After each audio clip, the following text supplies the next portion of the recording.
Good morning, Grizzlies. I'm Daniel Roscoe, I'm Cynthia Santiago. and these are your morning announcements. But first, please stand and join us for the Pledge of Allegiance.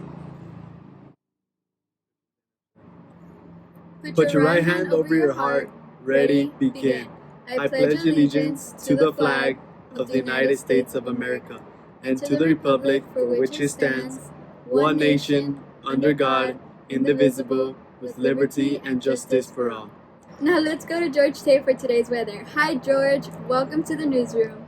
Thanks Daniel and Cynthia. Weather today continues to be warm with high and low 90s, but this weekend looks slightly cooler with highs in mid 80s. As you can see, the air quality is still bad from a fire across California, so please use caution when outside this weekend. Now back to you two.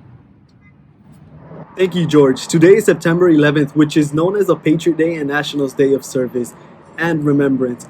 On this day, Americans across the country are called to volunteer in their local communities in tribute to the individuals lost and injured in the attacks, first responders, and the many who have risen in service to defend freedom.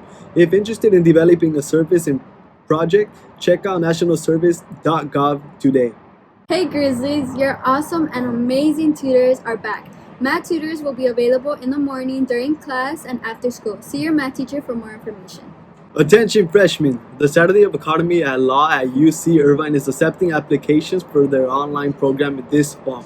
If you've had an interest in the field of law and want to learn what judges and attorneys do, then you should apply. These extracurricular opportunities are important for students looking to attend college.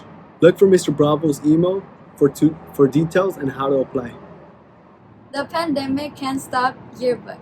We are currently creating the most historical book for your 2020-2021 school year. Please go to justiceyearbook.com to reserve the book. You will show all future generations.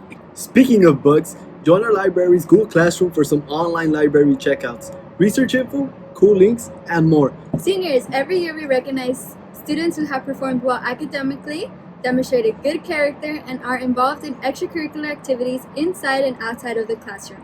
Look for Mr. Bravo's email to apply for Senior of the Month. The application is simple, and it is due Wednesday, September 16th. And seniors, if you are planning on attending a community college, sign up for the Super Strong Survey, which will be administered by Santa Ana College next week on September 15th and 16th. You only need to attend one session. You need to complete the survey before you can apply to Santa Ana College. Please check your email so you can register and reserve your spot ASAP. And more information for seniors.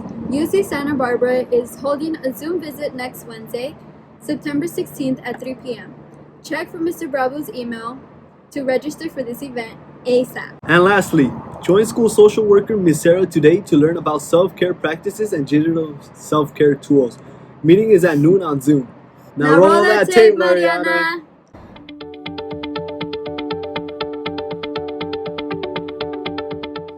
From setting up new workspaces to finding a quiet spot for learning, we have all had to make major adjustments to find a new normal during this quarantine. This is how I would be doing my work in my working space, which is just me in my bedroom. I do my virtual learning outside. Right here I have my pens and a little candle to help me keep relaxed. First I felt overwhelmed because I had a bunch of information being thrown at me and I still wasn't used to using Google Meet or Zoom. I was also feeling restless because I wasn't used to sitting down in a chair for almost 6 hours straight. Online learning is pretty good with this because you could just, it's 2 screens. So it's pretty easy. I don't like using the Chromebook. Personally, it has been challenging finding a balance between doing my schoolwork, but not too much to where I'm overworking myself, as well as letting myself rest in between, but not too much to where I'm procrastinating. Despite these challenges, I know in the end I will become more experienced and knowledgeable in this new world of online schooling. How has your experience been so far, and what have you done to get ready? There's been a lot of preparation, and I know that with both remote learning and just everything going on with this global pandemic, that everyone is juggling more than they were before, and we were already juggling a lot.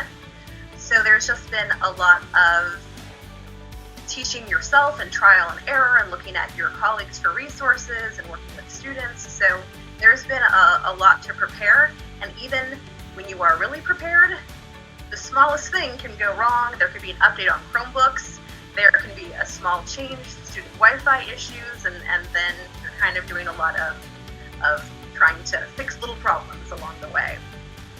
So the main difference between what we're doing now in the spring semester, I think really is the schedule, how we have built in times per period.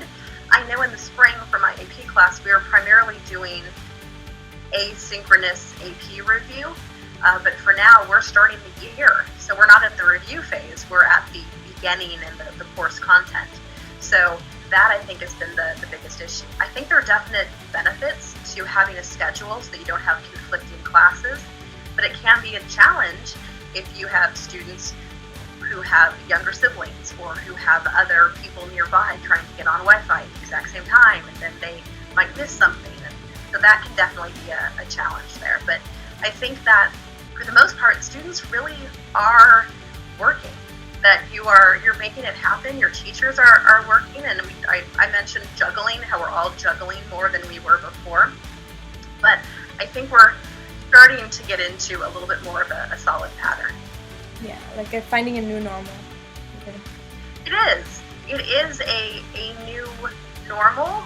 Maybe it's a temporary normal, but I think that there are benefits to what we're doing now that will help us whenever we do get back into a classroom. I think we're picking up skills both as teachers and as students that will benefit us in the long run too. We all have different situations at home, but our Grizzlies are doing their best to be successful for online learning. For the Grizzly News Network, this is Mariana Quesada. Now that's it for today, Grizzlies. Enjoy your weekend and don't forget to think Godinez.